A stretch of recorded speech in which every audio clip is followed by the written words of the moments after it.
Konami just released the first Silent Hill game in over 11 years, a brand new free-to-play exclusive game for the PS5 called Silent Hill: The Short Message. As a horror fan, I was very excited to jump into the newest game in this franchise and see if it's worth it for myself. Is it any good? Is it scary? I'm going to answer all those questions in this video today. And as always, if you're new here, make sure to subscribe for more reviews and first impressions. Comment down below what you thought of the game or if you plan on playing it. All right, let's talk about Silent Hill: The Short Message. This brand new horror game lets you play as Anita, a teenage girl who is called by a friend to go to an abandoned apartment complex. Once inside, Anita finds her sense of reality all messed up and she's haunted by a twisted monster. As you progress through the game, you are slowly uncovering the truth of what really happened. The first thing I think everyone needs to know about this game is that it has a lot of heavy topics. Bullying, self-harm, and a bunch more are relevant to the story that is being told in this game. There are trigger warnings throughout. They do a really good job and handle it well to explain and give warnings as you go, but I do think it's still important for everybody to know before you start downloading and playing this game. The game itself, as you could probably guess from the title, is really short. I think it took me an hour and a half to an hour and 40 minutes in total to complete the game. There are only 3 chapters.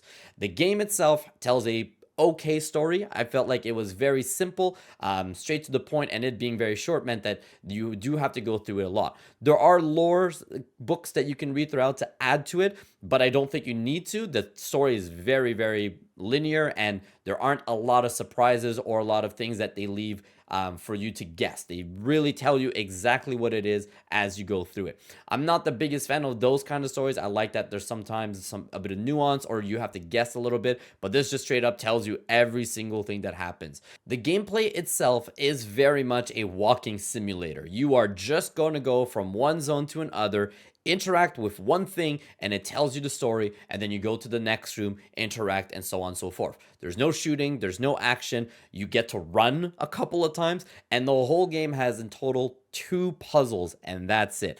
They are both very simple to figure out, and they're not gonna mess you up for too long. I mean, maybe, but it didn't feel that way. I played it on Steam, and most people almost figured it out immediately what was happening. So very simple game to play. It doesn't feel like anything else but a walking simulator, so that's another thing to note there. Probably what you guys are most curious about, is it scary? I would say no, it isn't. It has one scary monster in it.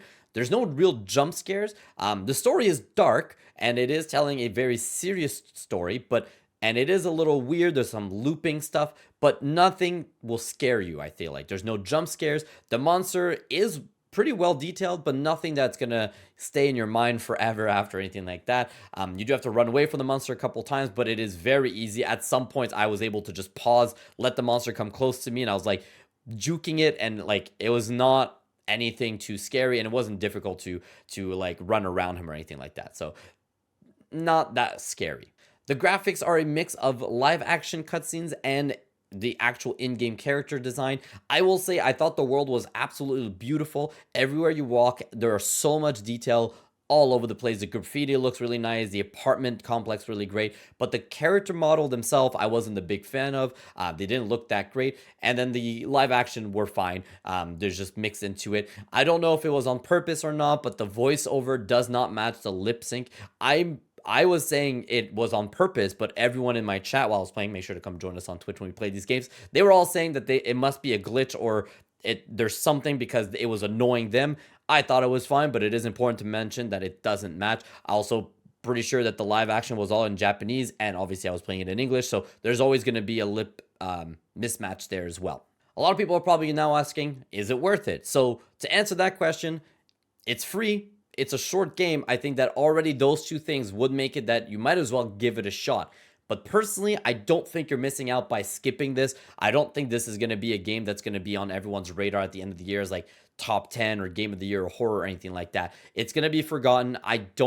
It's not getting me excited for the future of Silent Hill. Unfortunately, I only played Silent Hill on like the PS1. I've missed all of them, so I'm already not the biggest Silent Hill fan, but this one did not get me invested into the future of it. Hopefully with the remake of Silent Hill 2 coming out later this year, I'm going to get more excited, but this game did not do it for me.